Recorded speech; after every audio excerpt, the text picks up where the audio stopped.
જામ્યો। ચકલી સર્કલ પાસે ત્રિપલ અકસ્માત સર્જાયો। અકસ્માતના પગલે ટ્રાફિક જામના દ્રશ્યો સર્જાયા હતા। વડોદરા શહેરમાં વરસાદી માહોલ જામ્યો। ચકલી સર્કલ પાસે ત્રિપલ અકસ્માત સર્જાયો। અકસ્માતના પગલે ટ્રાફિક જામના દ્રશ્યો સર્જાયા હતા। વરસાદના કારણે રોડ રસ્તા પર પાણી, રોડ રસ્તા ભીના હોય છે, જેના કારણે વાહન ચાલકોએ બ્રેક મારે છે, તેમ છતાં સ્લીપ ખાઈને અકસ્માતનો ભય રહે છે।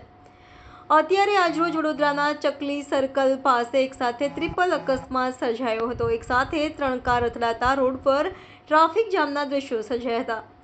રોડ ભીનો હોવાથી કાર ચાલકે બ્રેક લગાવી, પણ કાર સ્લીપ ખાઈને આગળ વાળી કારમાં ઘૂસી જતા અકસ્માત સર્જાયો હતો, જેમાં 3 કારને નુકસાન પહોંચ્યું હતું। ટ્રાફિક પોલીસે ટ્રાફિક હળવો કર્યો હતો। અકસ્માતમાં સમજૂતીથી મામલો થાળે પડ્યો હતો।